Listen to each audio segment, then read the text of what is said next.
그 복음은 하나님이 사람 되신 것과 또 사람 되셔서 우리를 위해 죽고 부활하신 건데, 그러니까 정말 우리가 그 복음을 깨달으면 매일 찬송하지 않을 수 없는 게 사실 성육신에 관한 찬송이란 말입니다. 자, 근데 이거를 1년에 한 번 우리가 특별한 그 주일이 되면 그때 부른단 말이죠. 그게 이제 성탄절이잖아요. 그렇죠? 그리고 또 이 부활에 관한 찬송은 부활절이 돼야 부활 찬송을 한단 말이죠. 근데 이제 우리는 매일, 매주일 모일 때마다 성탄 찬송, 그리고 이 부활 찬송, 이 늘 우리가 찬양을 해야지 되는 찬송입니다, 사실은. 요한복음 5장 22절부터 29절까지 제가 전수 성경으로 읽어드리겠습니다. 아버지께서 아무도 심판하지 아니하시고 심판을 다 아들에게 맡기셨으니 이는 모든 사람으로 아버지를 공경하는 것 같이 아들을 공경하게 하심이라. 아들을 공경치 아니하는 자는 그를 보내신 아버지를 공경치 아니하는 것이니라. 진실로 진실로 내가 너희에게 이르노니 내 말을 듣고 또 나 보내신 이를 믿는 자는 영생을 가졌고 심판에 이르지 아니하나니 사망에서 생명으로 옮기었느니라. 진실로 진실로 내가 너희에게 이르노니 죽은 자들이 하나님의 아들의 음성을 들을 때가 오나니 곧 지금이라. 듣는 자는 살아나리라. 이는 아버지께서 자기 속에 생명이 있음 같이 아들에게도 역시 생명을 주어 그의 속에 있게 하셨고 또 아들이 인자됨을 인하여 아버지께서 그에게 또한 심판하는 권세도 주셨느니라. 이를 기이 여기지 말라. 무덤 속에 있는 자가 다 아들의 음성을 들을 때가 오나니 선한 일을 행한 자는 생명의 부활로 그리고 악한 일을 행한 자는 심판의 부활로 나오리라. 아멘. 예, 오늘 본문도 우리가 하나님의 아들이라는 개념을 이해하지 못하면 이 오해할 수 있는 소지가 상당히 많은 본문입니다. 아버지께서 아들에게 생명을 주셨다. 또 아버지께서 아들에게 심판하는 권세를 주셨다.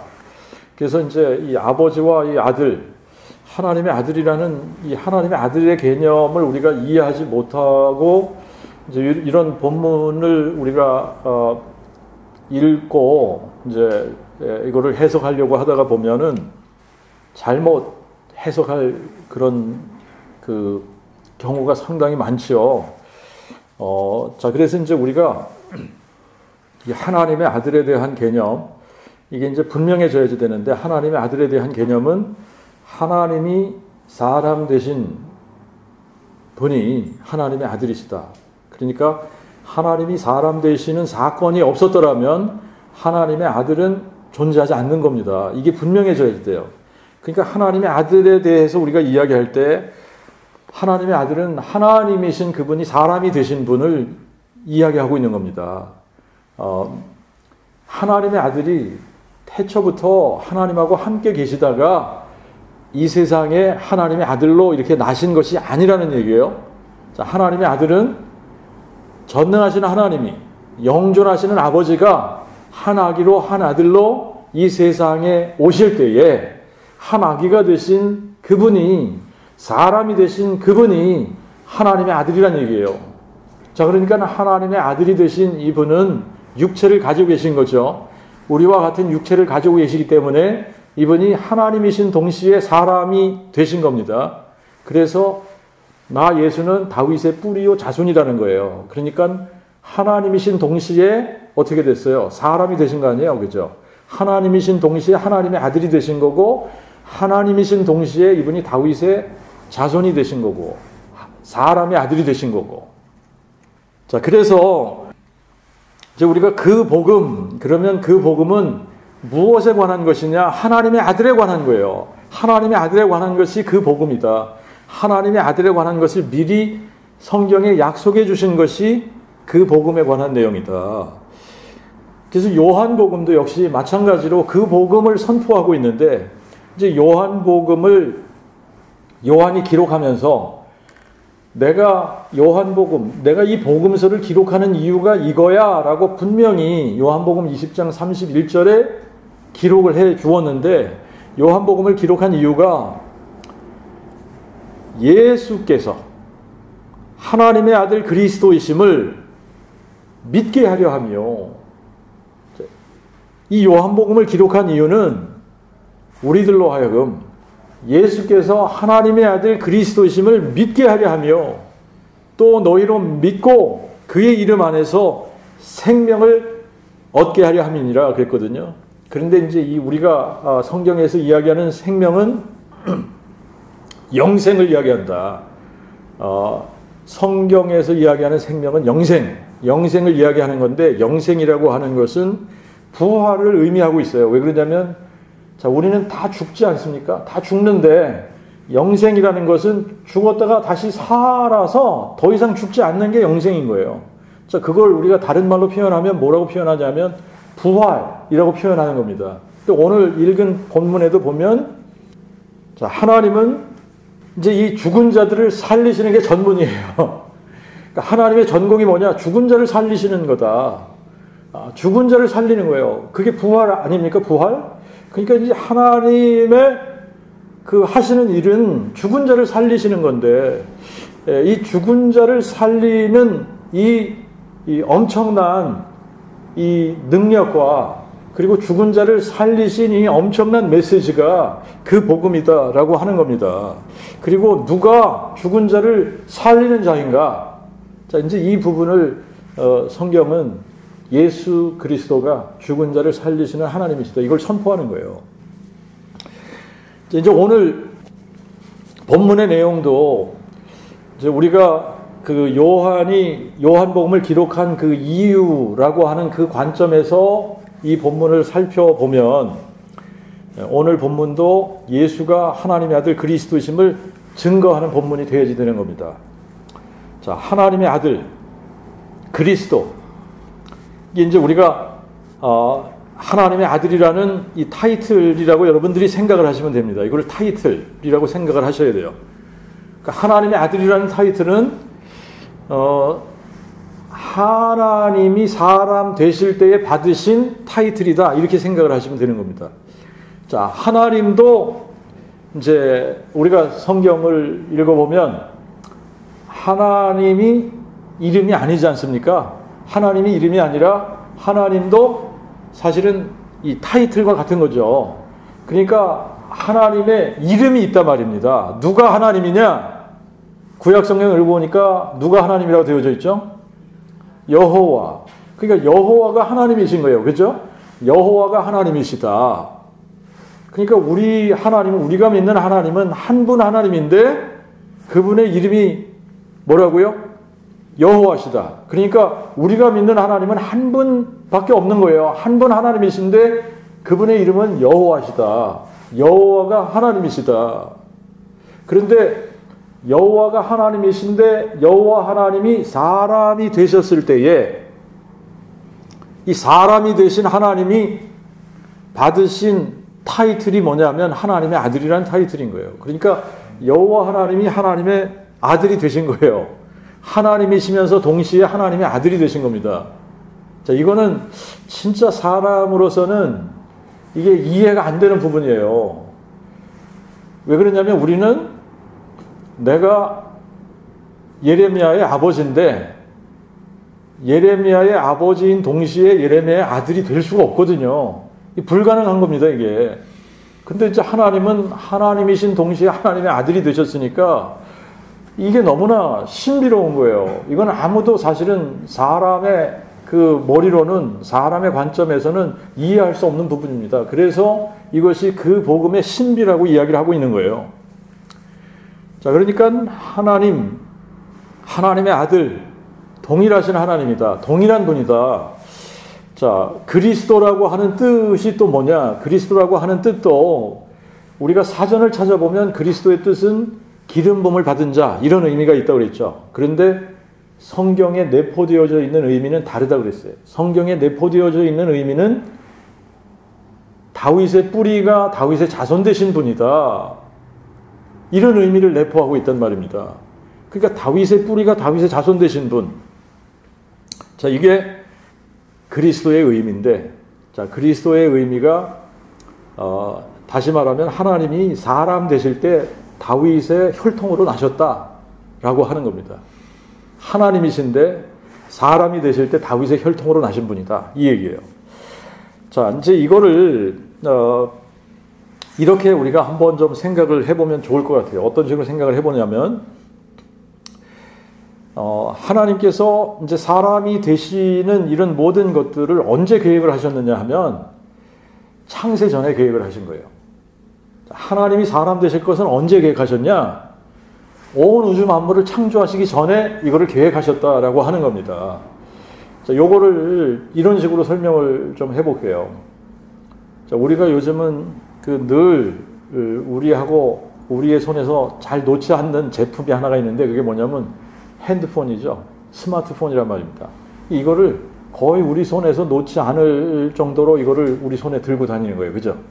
근데 여러분들 한번 생각을 해보시면, 자, 이 스마트폰이라고 하는 이 제품은 이 제품이 나오기 전에 누군가에 의해서 이런 제품을 계획한 거예요.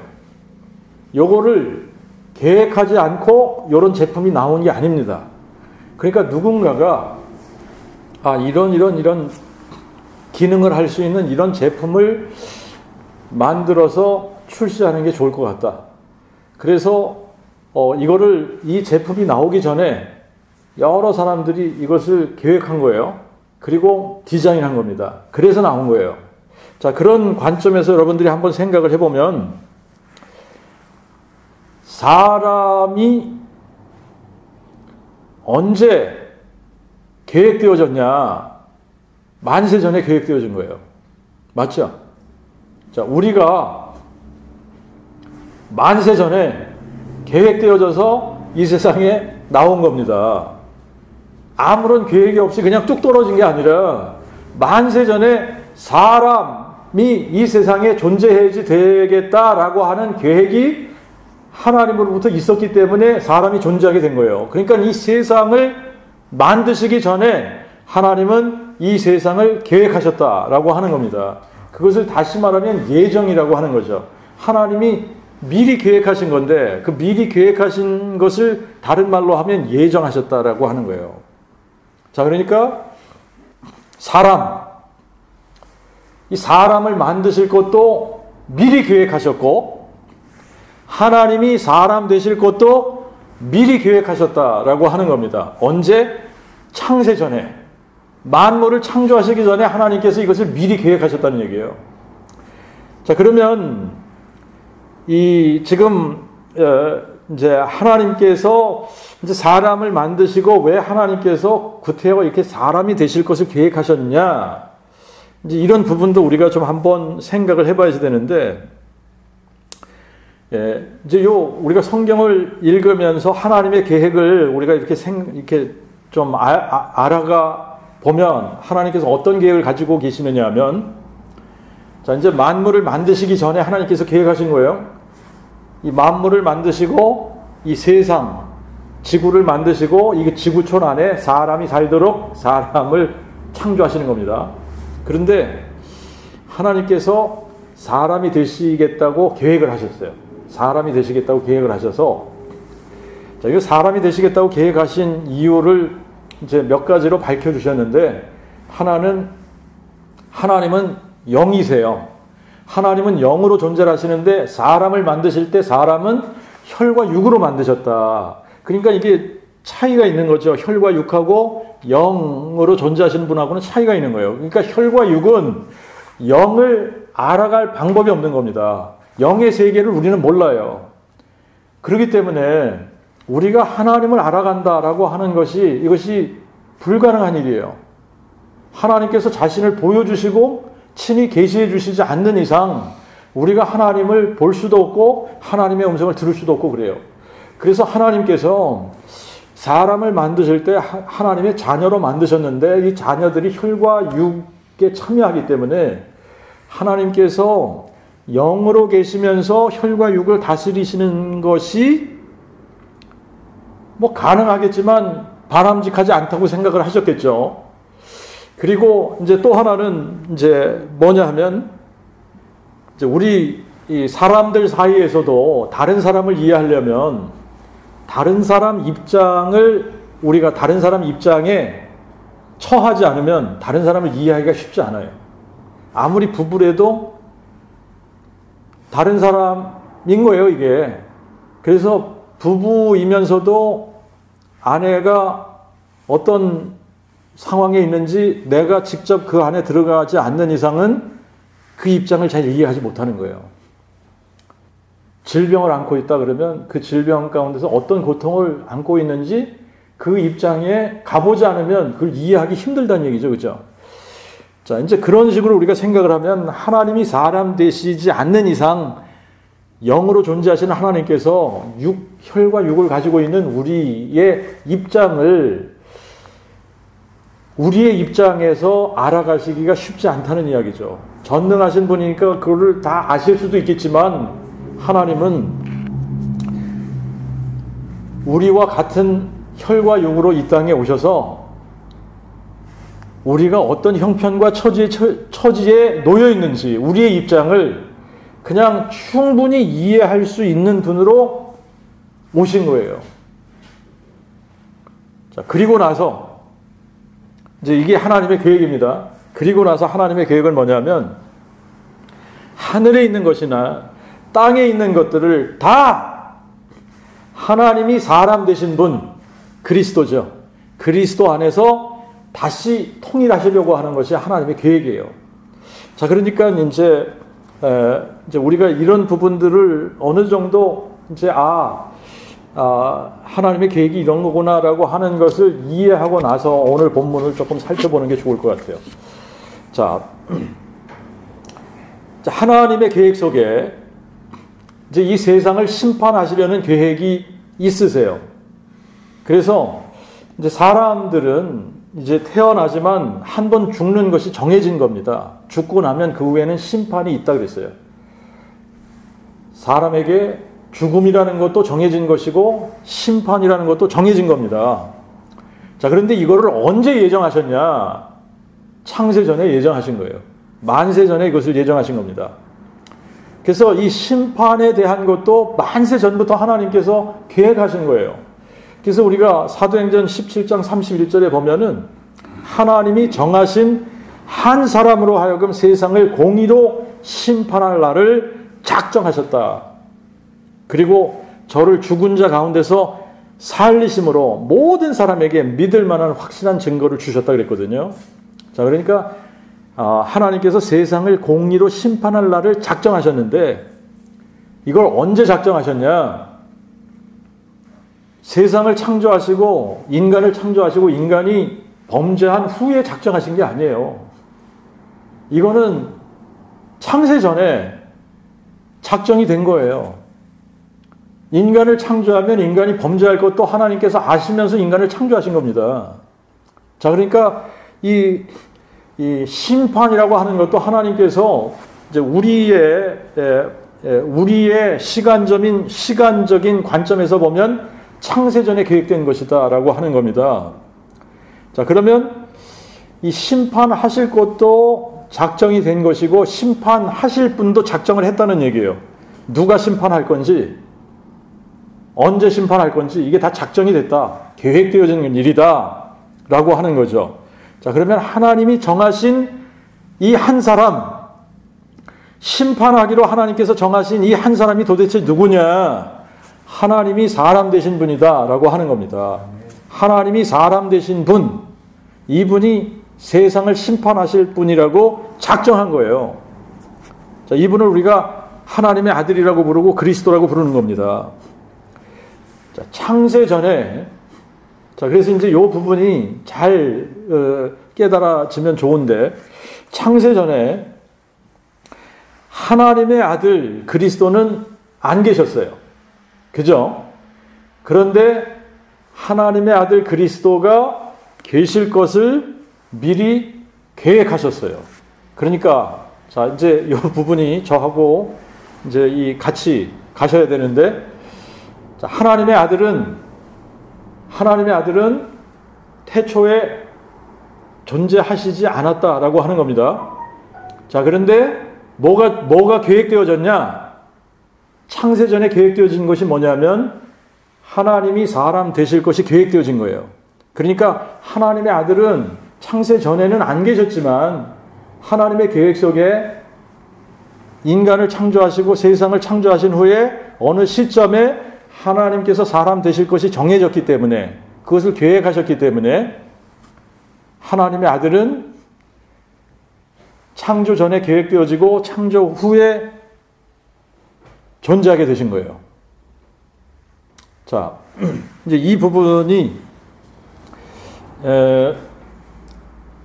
이제 어떤 면에서 이제 우리가 하나님의 아들이라는 개념을 이해하는데 굉장히 중요한 부분입니다.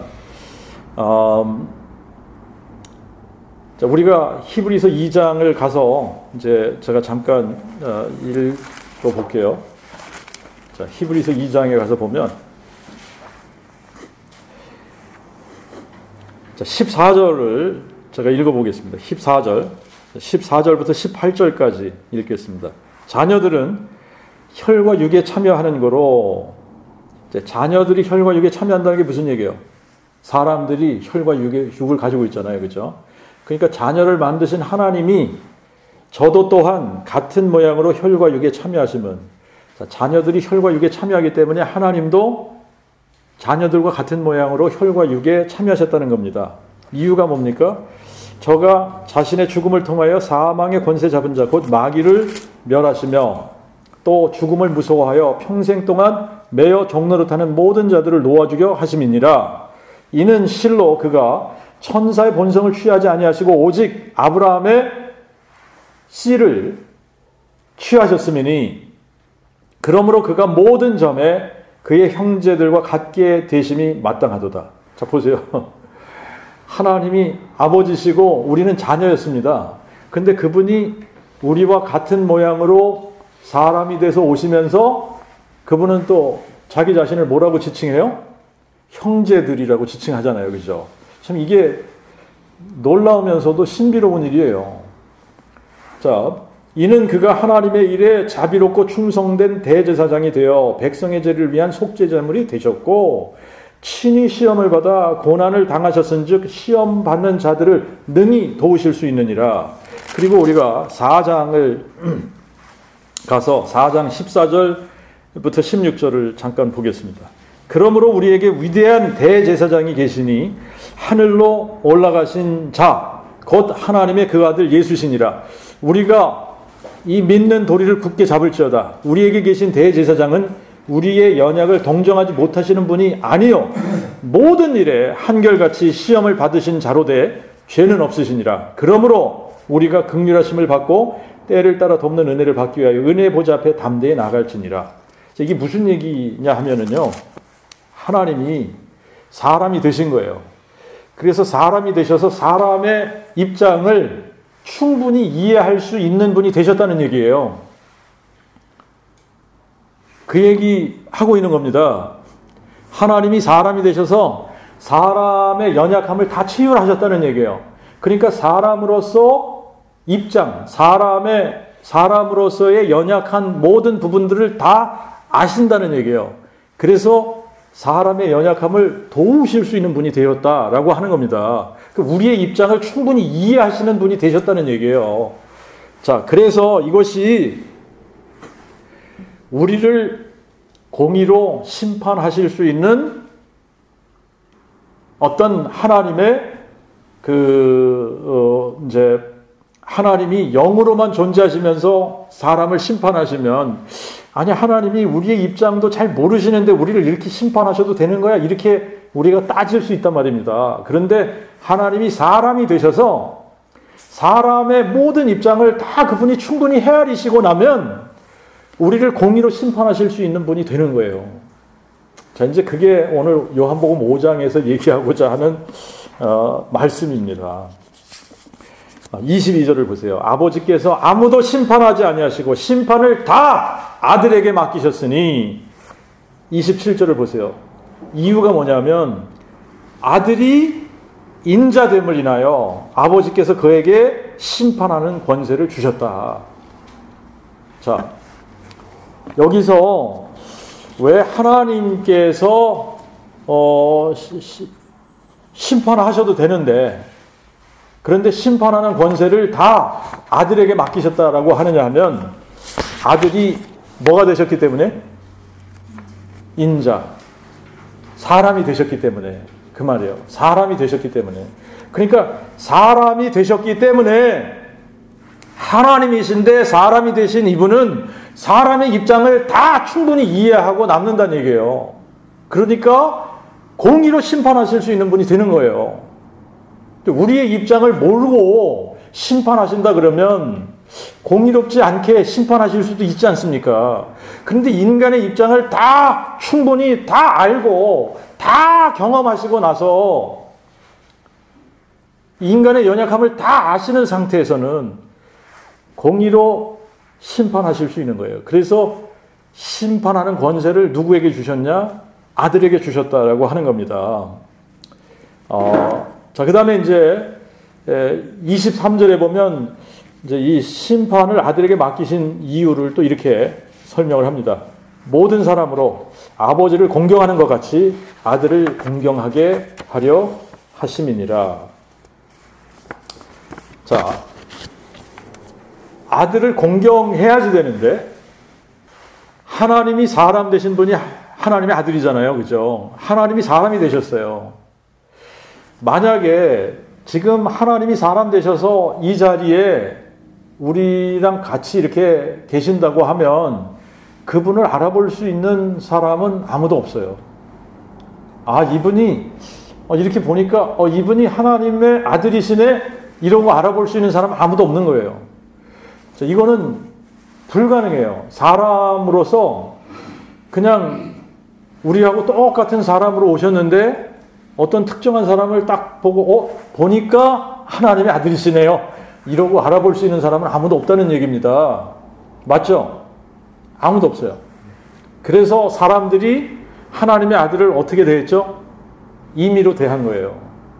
하나님의 아들이신데도 불구하고 하나님의 아들이라고 자신이 클레임을 했습니다. 내가 하나님의 아들이야 라고 얘기하니까 뭐? 사람이 돼가지고 네가 하나님의 아들이라고? 사람이 돼가지고 네가 하나님하고 동등하다고? 이러면서 예수님을 죽이기로 작정한 거 아닙니까? 자, 그러니까 하나님이 사람이 되셔서 이 세상에 오셨는데 그분을 알아볼 방법이 없으니까 그냥 임의로 대한 거예요. 임의로 대해서 결국 어떻게 했어요? 십자가에 못 박아 죽인 겁니다.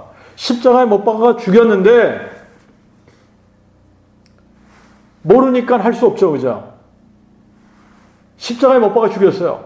그런데 십자가에 죽으신 이분이 사흘 만에 다시 살아나셨단 말입니다. 사흘 만에 다시 살아나셔서 증명해 주신 것이 뭐냐면 우리하고 똑같은 사람인 줄 알았는데 아니네? 이거를 증명한 거예요. 아니, 우리하고 똑같은 사람이면 죽으면 그걸로 끝나야지 되는데, 아니, 이분은 자기가 예언한 대로, 약속한 대로 죽은 자 가운데서 다시 살아나겠다고 약속을 하셨는데 정말 그렇게 살아나셨잖아요. 그러면 죽은 자 가운데서 살아나신 이분이 도대체 누구냐? 이 질문을 해봐야 되는 거잖아요. 아니, 죽었는데 어떻게 다시 살아났지? 죽었다가 다시 살아나신 이분이 도대체 누구냐? 하나님이 사람 되신 분이라는 증거로 우리에게 부활을 주신 거예요. 자, 그러니까 부활 사건을 통해서 우리가 예수를 누구로 알아야지 되느냐? 아, 이분이 정말 하나님의 아들 그리스도시구나. 이분이 정말 하나님이 사람 되신 분이구나. 이거를 알아가는 거죠. 그죠? 이 부활 사건으로 이거를 알지 못하면 예수를 하나님으로 알 수 없는 거예요. 그렇게 믿을 수 없는 겁니다. 자, 그러니까 지금 요 부활 사건 앞에 딱 서야지만 예수님을, 하나님을 공경하듯 예수님을 공경할 수 있다는 얘기예요. 자, 이 부활 사건 앞에 서야지만 우리가 하나님을 예배하듯 예수님을 하나님으로 예배할 수 있다는 얘기입니다. 자, 그래서 이게 뭘 증거한 거냐, 이게 뭘 증명한 거냐면, 하나님이 사람 되신 분은 하나님하고 동일한 분이라는 것을 증명한 거예요. 하나님과 하나님의 아들은 동일하신 하나님이다라고 하는 것을 증명한 거예요. 왜 그러냐면 하나님이 몇 분입니까? 한 분이죠. 하나님은 한 분인데 한 분이신 하나님이 사람이 되셨어요.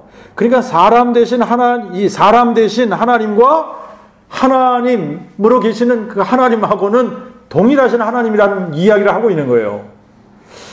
자, 하나님은 한 분이신데 하나님이 사람이 되셨으니까 사람 되신 하나님과 하나님은 동일하신 분이다. 맞아요? 틀려요? 맞죠?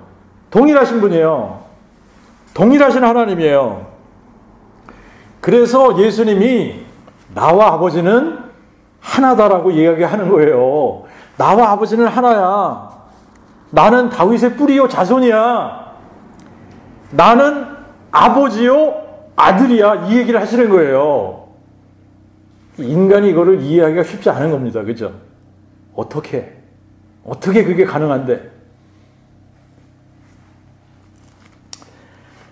자, 아버지와 아들이 하나다라고 하는 것은 영존하신 아버지가 아들이 되셨다는 이야기를 하고 있는 겁니다.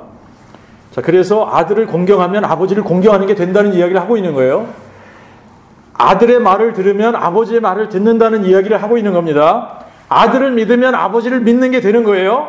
아들을 본 자는 아버지를 본 자가 되는 거예요. 아들이 행하는 모든 것은 아버지가 행하는 것이 되는 거예요. 아들이 당하는 모든 것은 아버지가 당하는 거예요. 그래서 아들이 심판하는 것은 아버지가 심판하는 것과 동일한 거예요. 그래서 심판하는 권세를 아들에게 주셨다. 심판하는 권세 아들에게 주셨어요. 동일하신 분이기 때문에 아들이 심판을 하면 아버지가 심판하는 거예요. 근데 이분은 사람 되신 분이지 않습니까?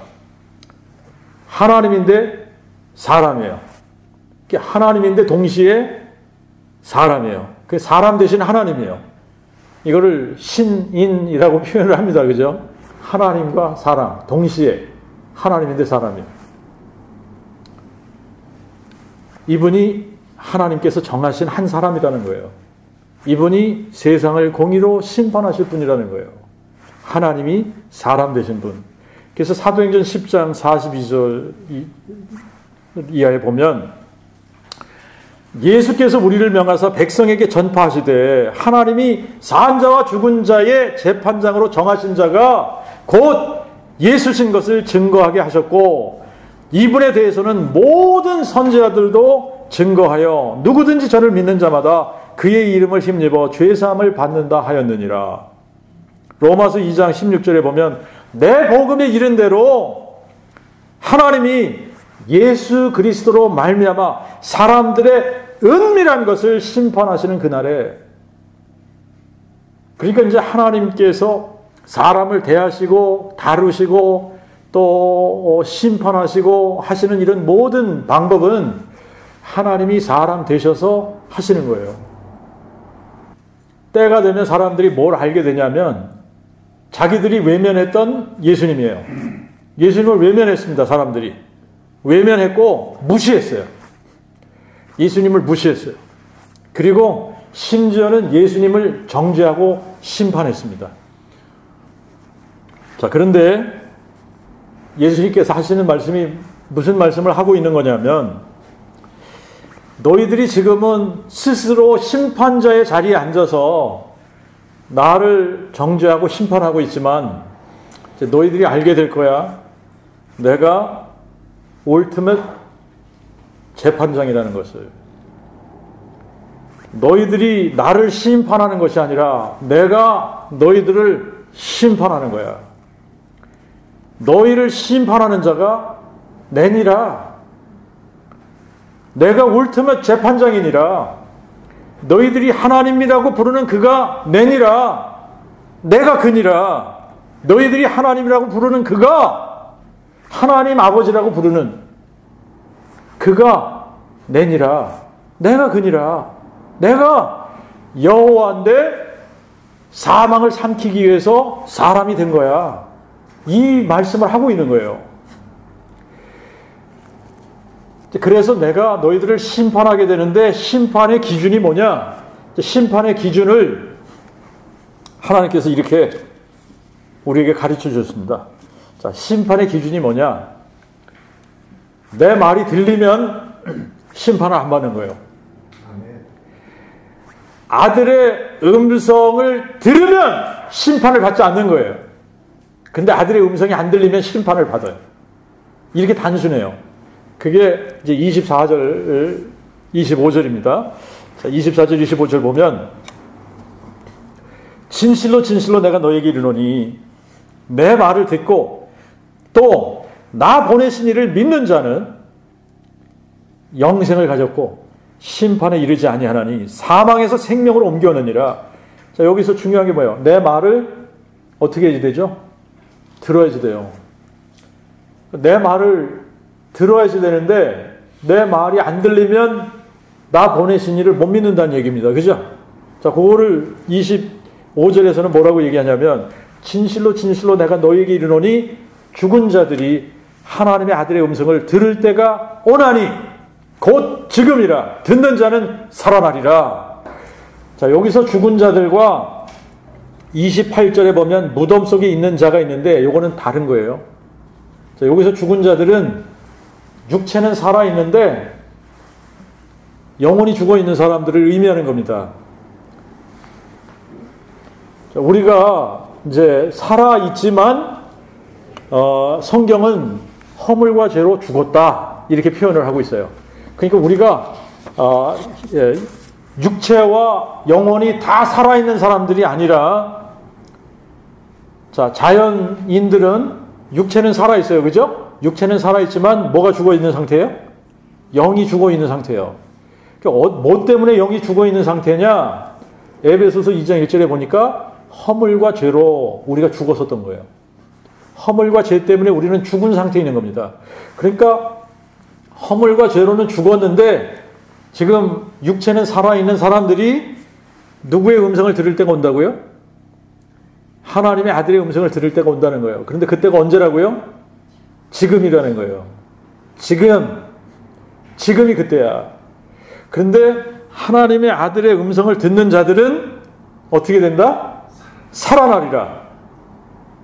하나님의 아들의 음성을 듣는 자들은 살아난다는 거예요.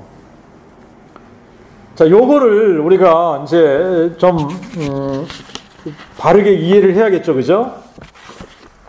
자, 이제 사람들이 하나님을 못 믿겠다라고 하는 이유 중에 하나가 뭐냐면, 보이지 않는 하나님을 어떻게 믿냐 이거예요. 하나님 안 보이는데, 보이지도 않는 하나님을 우리가 어떻게 믿냐. 보이지도 않고 하나님의 음성을 들을 수도 없어요. 그죠? 그러니까 하나님이 누구신지도 모르고 어떤 하나님인지도 몰라요. 그러니까 그런 하나님을 우리가 어떻게 믿냐 그러는 거예요. 자, 그래서 하나님께서 사람들에게 말씀을 하시는데, 하나님께서 직접 말씀하시면은 그 사람들이 살아남을 사람들이 없는 거예요. 그러니까 하나님께서 우리에게 직접 말씀을 하시면 우리가 다 죽게 돼 있어요. 자, 그러니까 하나님께서 어떻게 말씀을 하셨느냐면, 우리가 히브리서 1장에 가서 보면 하나님께서 사람들에게 말씀하신 방법이 옛적에 선지자들로 여러 시대 여러 모양으로 조상들에게 말씀을 하셨다는 거예요. 누구를 통해서? 선지자들을 통해요. 선지자들을 통하여 여러 시대에 걸쳐 여러 모양으로 우리에게 말씀을 하셨는데, 이 마지막 날에 아들로 우리에게 말씀하셨으니, 이 얘기가 무슨 얘기냐면, 아들로 우리에게 말씀하셨다라고 하는 이 의미가 무슨 말이냐면요, 하나님이 사람이 돼서 직접 말씀하셨다는 얘기예요. 자, 그러니까 하나님이 사람이 되지 않은 상태에서 우리에게 말씀하시면 우리가 두렵고 떨려서 그 앞에 서질 못해요. 그런데 이제 마지막 방법으로 하나님께서 하신 것이 뭐냐면 친히 사람이 되신 거예요. 친히 사람이 되셔서 직접 보여주시고 직접 말씀하신 거다라고 하는 겁니다. 하나님이 사람이 되셔서 우리에게 직접 말씀하신 거예요. 그러니까 이제는 하나님이 보여야 믿지, 우리가 하나님의 음성을 들을 수가 있어야지 믿지, 이런 핑계를 댈 수 없도록 하셨다는 얘기예요. 자, 하나님을 보여주셨어요. 하나님의 음성도 직접 들려주셨어요. 우리가 들을 수 있게 하시고 볼 수 있게 하시고 만져볼 수 있도록 나타나셨어요. 그래서 이제는 핑계할 수 없게 하셨다라고 하는 겁니다. 그리고 이분이 정말 하나님이시구나 라고 하는 것을 너무나도 확실하게 증명해 보여주신 사건이 부활 사건이라는 얘기예요. 자, 이 부활 사건이 없으면 우리가 하나님을 우리가 어떻게 알아? 누군지 알아? 믿을 수 없어. 이렇게 핑계 댈 수 있어요. 근데 이제는 더 이상 핑계할 수 없다는 얘기예요. 자, 아들의 음성이 뭔가? 자, 우리가 이제 성경을 통해서 보면 하나님께서 사람이 되셔서 그분이 계속 우리에게 말씀하신 그 말씀이 뭐냐면 내가 그니라를 말씀하신 거예요. 내가 부활이요 생명이야. 그러니까 예수가 누구신가를 우리가 아는 것이 하나님이 누구신가를 아는 거예요. 예수가 누구냐? 부활이요 생명이라는 거예요. 예수가 누구냐? 예수님이 여호와 하나님이 사람 되신 분이라는 거예요. 그래서 그분이 계속 지금 이 세상에서 공생의 사역을 하시면서 외치신 말씀, 그 복음이 뭐냐면 내가 그니라를 외치신 겁니다.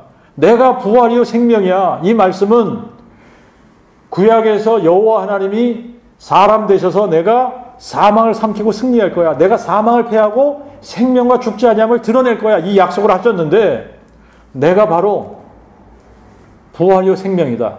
내가 바로 사망을 패하고 생명과 죽지 아니함을 드러내기 위해서 사람 돼서 이 땅에 온 하나님이야. 이거를 증명하신 거예요. 뭘로 증명하셨어요? 부활로. 그러니까 예수가 누구냐라고 하는 것은 부활 사건 앞에 가야만 확실해지는 겁니다. 부활 사건 앞에서 예수님께서 무슨 말씀을 하시는 거예요? 나는 처음이요 나중이다. 내가 곧 산 자야. 그러나 내가 죽었었노라. 이 얘기가 무슨 얘기예요? 내가 처음이요 나중이라는 얘기는 내가 여호와라는 얘기입니다. 내가 산 자야. 그런데 내가 죽었었노라. 무슨 얘기예요? 사람이 되셨었다는 얘기잖아요. 사람이 됐다가 우리를 위해 죽고 부활하셨다는 얘기예요. 내가 진실로 세세 무궁토록 살아있어 음보와 사망의 열쇠를 가지고 있노라. 내가 죽은 자와 산 자의 주제니라. 이 말씀을 하시는 거예요. 내가 죽은 자를 살리는 하나님이야. 이 말씀을 하시는 거예요. 아들의 음성이 이거예요. 아들의 음성이 내가 죽은 자를 살리는 자니라. 자, 그러니까 아들의 음성이 우리가 그 복음이라고 알고 있는 것이 아들의 음성인 거예요. 그러니까 그 복음을 누군가가 듣고 그게 마음속에 들려져서 마음에 믿으면 영생을 받는다는 얘기예요. 자, 26절부터 아니요. 요한복음 5장. 이는 아버지께서 자기 속에 생명이 있음 같이 아들에게도 역시 생명을 주어 그 속에 있게 하셨고 아들이 인자됨을 인하여 아버지께서 그에게 또한 심판하는 권세도 주셨느니라. 이를 기이 여기지 말라. 무덤 속에 있는 자가 다 아들의 음성을 들을 때가 오나니. 이제 여기 이 부분을 구분할 수 있어야 됩니다. 25절에 죽은 자들은 자, 육체는 살아있는데 영이 죽어있는 사람들이에요. 그죠? 자, 이제 28절에 무덤 속에 있는 자들은 누굽니까? 죽은 사람들이에요. 그죠? 죽은 사람들. 여기서는 지금 이 사람들이 이제 이미 죽은 사람들이기 때문에 이 무덤 속에 있는 자가 다 아들의 음성을 들을 때가 오나니 이때라 그러지 않으셨어요. 그러니까 아들의 음성을 들을 때는 지금이 아닌 거예요. 지금이 아니에요. 그럼 언제입니까? 자, 이 죽은 자들이, 무덤 속에 있는 자들이 하나님의 아들의 음성을 들을 때는 예수님이 다시 오시고 난 후가 되는 거예요. 정확히 말하면 계시록 20장에 나오는 백보자 심판 때인 거예요. 자, 이제 이 부분을 이제 우리가 이렇게만 생각하고 이제 오늘 이제 마무리를 하고 다음 주에 계속 이어서 이제 해야지 되는데, 무덤 속에 있는 자, 이제 무덤 속에 있는 자가 하나님의 아들의 음성을 듣는데, 이 사람들은요, 선한 일을 행한 자는 생명의 부활로, 그리고 악한 일을 행한 자는 심판의 부활로 나오리라, 이렇게 기록을 했죠, 그죠? 자, 그래서 이제 이거를 자칫 잘못 우리가 이해를 하면, 그러면 행위로 구원을 받는 거네, 선한 일을 많이 하면 구원받는 거네, 이렇게 생각할 수 있어요. 자, 이게 절대 그게 아니다라고 하는 것을 우리가 알아야 됩니다. 자, 로마서 2장을 한번 가서 보세요. 로마서 2장. 자, 6절부터 9절을 보겠습니다. 하나님은 각 사람에게 그의 행한 대로 보응하시되, 여기서도 행한 대로 보응하신다고 그러죠.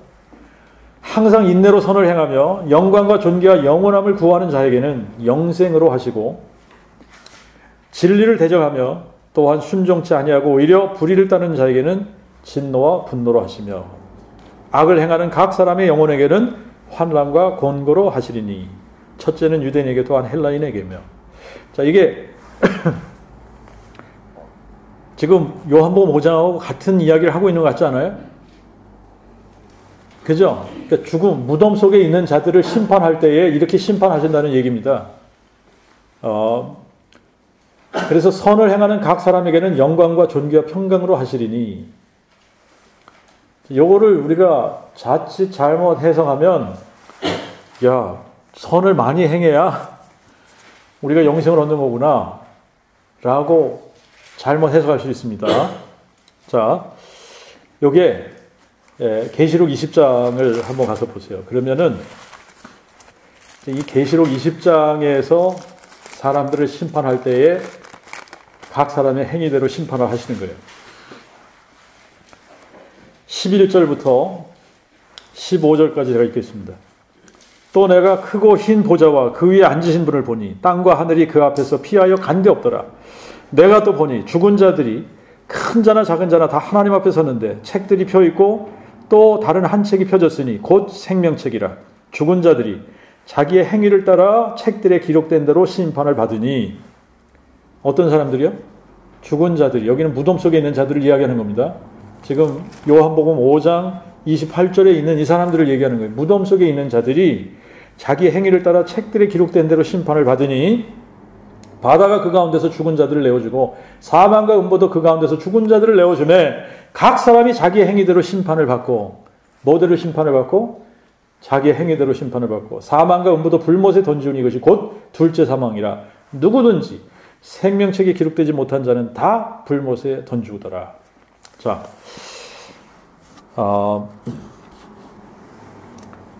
성경은 뭐라고 우리에게 단정지어서 말씀을 하고 있느냐면, 이 세상에 선을 행할 수 있는 사람은 한 사람도 없다라고 말씀하고 있어요. 그러니까 선을 행할 수 있는 사람이 한 사람도 없어요. 그러니까 여기서 선한 일을 행한 자는 생명의 부활로 나온다라고 하는 것은 다른 의미가 있는 겁니다. 로마서 2장 6절 9절을 여러분들 읽으셨지만, 자, 하나님께서 각 사람에게 그의 행한 대로 보응하시되 항상 인내로 선을 행하며 영광과 존귀와 영원함을 구하는 자에게는 영생으로 하신다 그랬어요. 자, 요거를 여러분들이 잘 한번 생각해 보십시오. 영원함을 구하는 자가 누굴까? 라고 하는 거예요. 영원함을 구하는 자. 자, 그러니까 선을 행하는 자와 뭐하고 지금 이게 하나로 보는 거죠? 영원함을 구하는 자예요. 영원함을 구하는 자. 근데 이 영원함이 뭐예요? 영생이죠? 영생이 뭐예요? 다른 말로 하면 부활이라고 그랬잖아요. 부활이 영생이란 말입니다.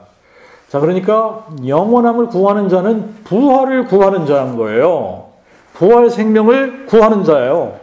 자, 부활 생명을 구하지 않으면 선을 행할 수 없다는 얘기예요. 부활 생명을 구하는 자에게 하나님께서 부활로 갚아주시는 거예요. 그러니까 부활 생명을 믿지 않고는 선을 행할 수 없다는 이야기가 되는 거예요. 부활을 믿지 않으면 지금 내세가 전부예요. 그렇기 때문에 자기들 멋대로 살 수밖에 없는 겁니다. 그래서 하나님 편에서 보실 때 악을 행하는 자예요. 그래서 심판받는 거예요. 그러니까 정확하게 이 부분도 우리가 부활을 믿냐 안 믿느냐예요. 자, 그러니까 우리가 심판을 받냐 안 받냐, 심판하실 것은 정해진 건데 우리가 심판을 받을 거냐 안 받을 거냐, 뭐에 달렸다고요? 내가 정말 예수 그리스도의 부활을 마음에 믿냐 안 믿냐에 달려져 있는 겁니다. 이것이 하나님의 음성이잖아요. 이것이 아들의 음성이란 말입니다. 내가 부활이요 생명이라고 그분이 외치신 거 아닙니까? 그러니까 정말 예수가 부활이고 생명이구나, 이분이 죽은 자 가운데서 부활하신 것이 사실이구나, 진짜구나. 그래서 그것을 마음에 믿는 자들에게 하나님께서 죽은 자들을 다 살리신다라고 하는 겁니다. 그들에게는 심판이 없는 거예요. 그 외에 나머지들은 다 심판하시는 겁니다. 자, 오늘은 여기까지 하겠습니다.